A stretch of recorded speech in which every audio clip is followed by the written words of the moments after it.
Hola, ¿qué tal? En el video de hoy vamos a analizar la distribución de vacunas de COVID-19 en Guatemala desde una perspectiva de Public Choice. Vamos a empezar a analizar la naturaleza del bien que son las vacunas y después vamos a discutir un poco sobre las consecuencias económicas de distintos esquemas de distribución. Sin más preámbulo, comencemos. Antes de empezar a analizar distintos esquemas de distribución de vacunas, tenemos que determinar qué clase de bien son las vacunas. Esto está muy sencillo, las vacunas son un bien privado porque tienen dos propiedades, son rivales y son excluyentes. Una es rival porque simplemente puede ser propiedad de quien se inyecta la vacuna, no puede ser compartida entre dos o más personas. Es un bien excluyente porque los productores, que en este caso son las farmacéuticas, pueden discernir entre quien paga por la vacuna y quien no paga por la vacuna. Ahora, ya que sabemos que las vacunas son un bien privado, la teoría neoclásica nos dice que el mejor esquema de distribución es un libre mercado. En un libre mercado pueden surgir dos situaciones. Puede haber competencia monopolística, en donde los productores buscan rentas de distintas maneras, o puede haber competencia perfecta. Cabe resaltar que las vacunas tienen propiedades tanto de competencia monopolística como de un mercado con competencia perfecta. Hay competencia monopolística porque no todas las vacunas son iguales. Cada una está producida por distintas farmacéuticas que tienen diferentes reputaciones, diferentes marcas y también tienen distinta efectividad de inmunización. Pero por el otro lado también es un producto homogéneo, lo cual lo acercaría más a un mercado de competencia perfecta, ya que cada vacuna cumple al final con la misma función, que es inmunizar a la persona que se inyecta. Sin importar cuál de las dos situaciones surjan, lo importante es que en un libre mercado no existirán pérdidas sociales cuando se trate de bienes privados, y esto es porque surgirán condiciones de equilibrio en las cuales la oferta y la demanda se igualan. La teoría neoclásica nos diría que cualquier esquema que se aleje del libre mercado para la asignación de bienes privados resultaría en una distribución ineficiente de este bien. Vamos a analizar un poco sobre estos esquemas distintos y sus consecuencias económicas. El primero de ellos es el monopolio, que es el esquema que existe actualmente en Guatemala. Esto es porque el gobierno tiene el control total de la oferta de vacunas. Con tal de maximizar sus utilidades, el monopolista tratará de limitar artificialmente la oferta para elevar el precio, y esto, como veremos, genera pérdida social. Podrán apreciar de mejor manera por medio de un gráfico. Para hacer el análisis gráfico empezaremos con una curva de la demanda como cualquier otra con pendiente negativa. Un poco más de análisis matemático nos indicaría que para un monopolista su ingreso marginal va a ser equivalente a la mitad de esta curva de la demanda. Luego asumiremos de que el monopolista tiene una curva de costo marginal como la que se muestra acá, y como busca maximizar sus utilidades, la cantidad de vacunas que va a ofrecer va a ser en el punto en donde su ingreso marginal sea igual a su costo marginal, que es este punto de acá. La cantidad de vacunas es QM, como se indica aquí, y la curva de la demanda nos indica que por esa cantidad los consumidores están dispuestos a pagar ese precio.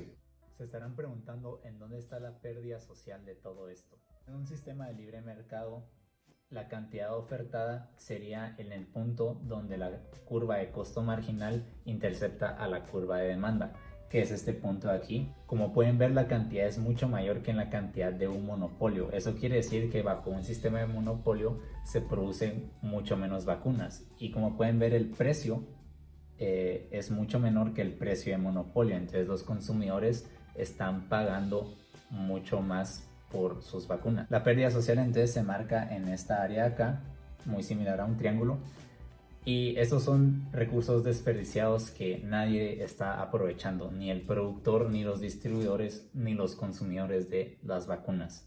Otro de los esquemas bajo el cual se podrían distribuir las vacunas es por medio de que el gobierno le conceda licencias de distribución a algunas firmas. Esto generaría un oligopolio, y de esto pueden resultar dos situaciones. Primero, en el oligopolio puede haber competencia entre las firmas que tengan la licencia.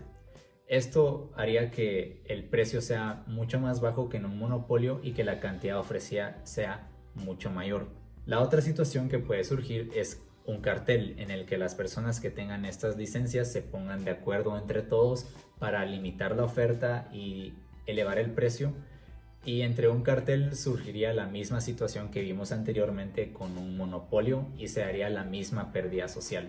Sin importar cuál de estas dos situaciones surjan, también existirá pérdida social precisamente porque hay búsqueda de rentas o rent seeking, como nos diría la famosa economista Ann Kruger.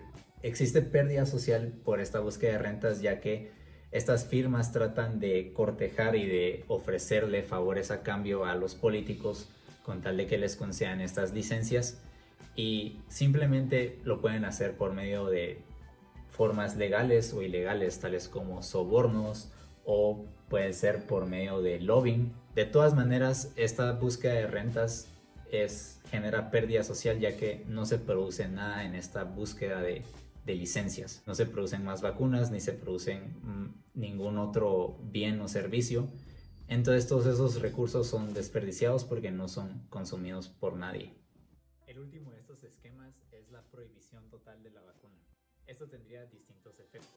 La economista Ann Kruger nos diría que la prohibición eliminaría la búsqueda de rentas y consigo también eliminaría la pérdida social que esta búsqueda genera. También la prohibición no elimina por completo la demanda del producto, por lo cual que se crearían mercados negros por medio de los cuales la vacuna se comerciaría a través del contrabando. Por último, como este contrabando es una actividad criminal, los políticos también tendrán el incentivo de expandir más allá de lo necesario el gobierno y justificarían mayor gasto público para combatir este, entre comillas, crimen, lo cual es una situación muy similar a la guerra contra las drogas. Todos estos esquemas que acabamos de analizar son bajo el supuesto de que tanto los políticos como los empresarios, como el público en general, actúan en base a su propio interés, o sea, buscan maximizar, como cualquier otro agente económico, buscan maximizar sus